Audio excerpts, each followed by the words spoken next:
Hello, my name is Prieto, and this is not a story for the faint of heart, nor is it a story to take lightly.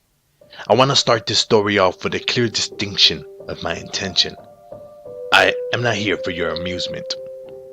Have you ever heard of the living dead, or what the mainstream media is calling it, zombie? What if I was to tell you that not only is the dead living, your world is about to end?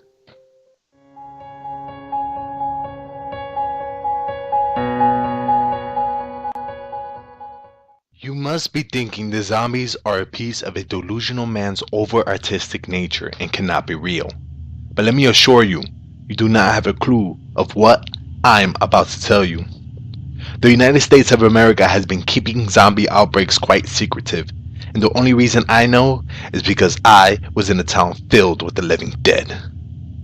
I had been running from the government for quite some time, letting those I come across know the truth, for they can have a fighting chance. Although I have tried revealing the truth several times before, you are the first that may have a chance to survive. The infection is moving from the west coast to the east, and it is not known when or where the next attack will occur. The government is covering the evidence with the use of the internet and the media. I have traveled days and nights reaching the city furthest away from the infected, not being able to help the people in between for the sake and hope of preserving mankind. I will tell you my story. It is up to you to believe me or not.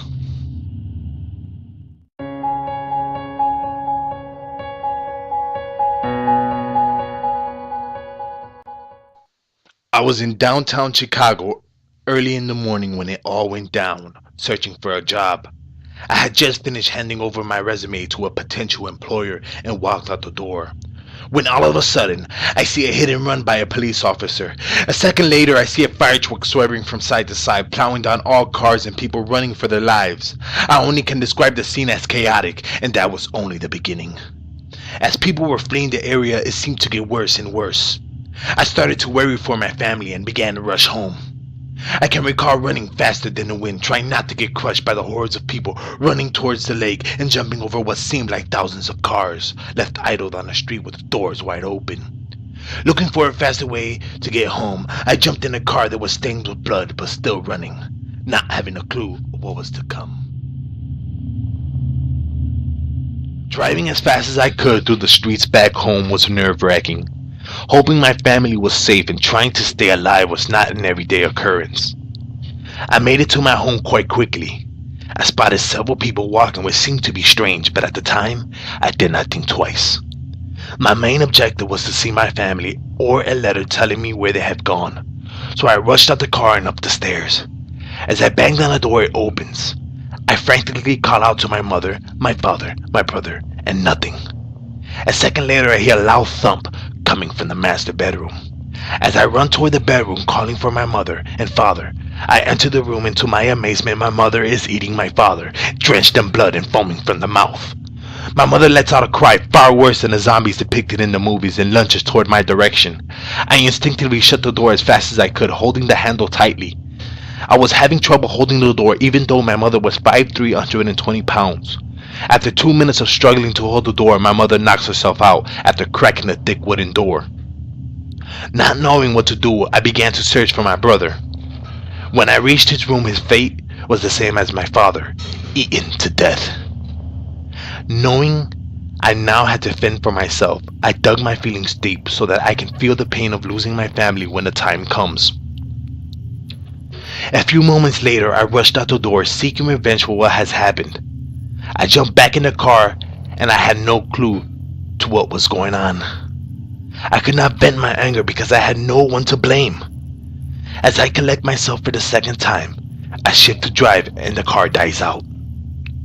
When I finally realize the car needs gas, I look to the left and my entire family is hurling towards me. As I shut the car door, my father immediately shatters the window with his head while rapidly trying to bite me. I desperately fended for my life as his intestines covered my upper body in blood. My mother then joins my father as she tries to break the front windshield. Fearing my family would kill me, a surge of adrenaline allowed me to quickly jump to the passenger seat and out the passenger door. As I ran away, I turned to take a last look of my family. when suddenly my brother falls down the flight of stairs and demonically shouts out while crawling my way. I began to run with my instincts on full alert. I ran for several blocks before noticing the sky appearing ominous. I then looked around, and to my utter surprise, my family was not the only living dead. Hundreds of the people flocked the entire neighborhood, engorged in blood and hungry for mine.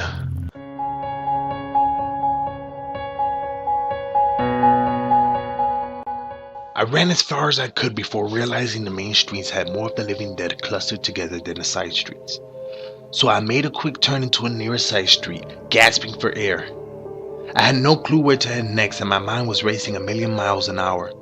The moans of the undead intensified the moment, and I feared the blood on my clothes was leaving a scent. The one thought on my mind as I began to travel down the side street was to find safety in a change of clothes. When I reached the intersecting street, I quickly spotted two women running very fast through a yard and in the house. I lost sight of the two women halfway through the yard, but I heard a loud slam of a door. As I took a step in their direction, a horde of the living dead come stumbling by, appearing slightly faster. The zombies were obviously far behind, but were able to find the exact door the women went in. The undead began pounding on the door, and the women were screaming for their lives.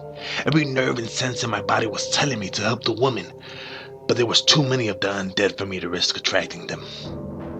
I ran to the back of the house as fast as I could. When I reached the back of the house, the women were fleeing through the back door and heading to what seemed like a bomb shelter. I yelled out to the women to wait, but I must have scared them with all the blood. They ran into an underground shelter and slammed the door as fast as they could. The fence protecting the backyard was over 7 feet high and not easy to climb. When I got to the other side, I quickly knocked on the door and demanded they open it. They told me to go away, but I explained how I was not one of the zombies. The women were not satisfied. They did not know who I was and therefore could not trust me. I was going to give up due to the impending danger when suddenly the horde of the living dead come crashing through the back door and out the house. I yelled to the woman, "Please let me in." A split second later, the heavy door opens with a loud screech that blankets the area. I rushed inside as the weakened old man shuts the door and heavily barricades it with a couple of wooden planks. When the old man turned around, he fell to his knees. He then told me to pick him up. As I reached for the old man's arm in the empty warehouse-like shelter, I feel a sudden sting of a blunt object graze the back of my head. Before I regain control, I am hit again and knocked unconscious.